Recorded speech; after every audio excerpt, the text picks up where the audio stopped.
All right, so we want to solve for a missing side or angle at number 15 and 16. This is section 4.12. This is when we start talking about trig. This is SOHCAHTOA.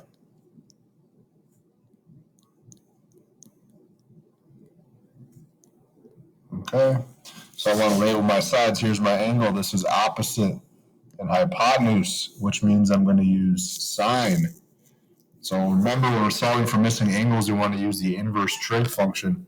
Okay, and I'll show you how to do that, but I'm going to say sine of this question mark equals 19 over 27, which means the question mark equals the sine inverse of 19 over 27. Okay, so how do I do that? Let's go to my calculator. Function, sine inverse, 19 divided by 7. Close it. And you always want to make sure that this is degrees, okay? Mine does say degrees, so I'm good. So my angle is 44.7. 4.7.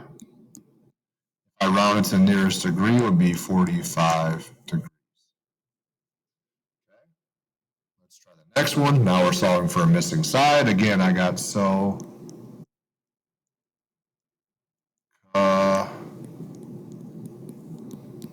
TOA. So here's my reference angle. This is the opposite. This is the hypotenuse. This is the adjacent. That tells me O and A means I'm going to use tangent, or TOA as some people say. Tangent of what angle? Tangent of 20 degrees equals O over A, so X over 18. Put this over 1, cross multiply. X equals 18 times the tangent of 20. And I plug it in just as how I see it. All right, as long as I'm not using a phone calculator, plug it in just how you see it. 18 times the tangent of 20. 0.55.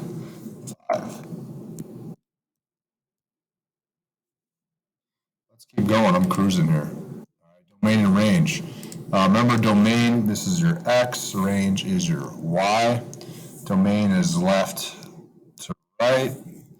This is bottom top. All right. Domain, I look at left to right. Well, look at here. These are both going off to infinity there. So since they're going off to infinity, I can't see the left. I can't see the right. So it's all real numbers.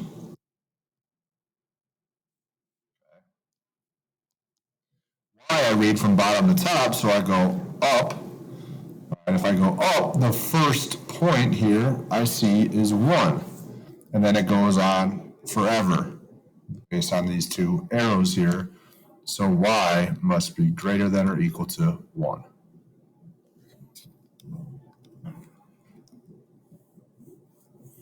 All right, last problem. Okay, so I started my angle. Here's my reference angle here. And label my sides. O, H, A. And I want to remember our little shorthand, our trick to remember our trig functions. SOHCAHTOA. It says to leave your answers in reduced fractions. All right, so let's at least do it without reduced fractions for the first line. All right, and then we'll adjust. So sine is O over H, so I got 76 over 95. Cosine is A over H, so 57 over 95.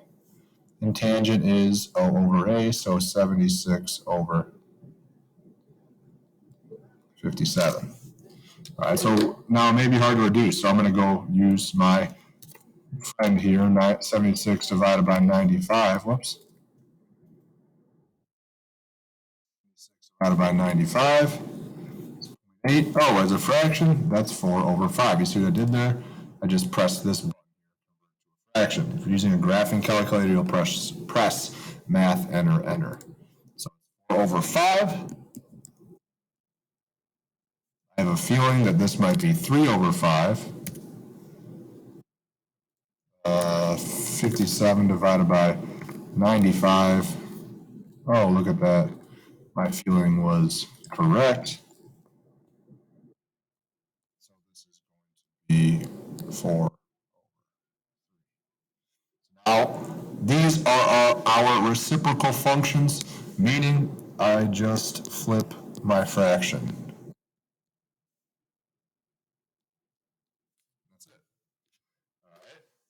If you have any questions, let me know. Shoot me an email. Okay. Happy studying. I hope this helped.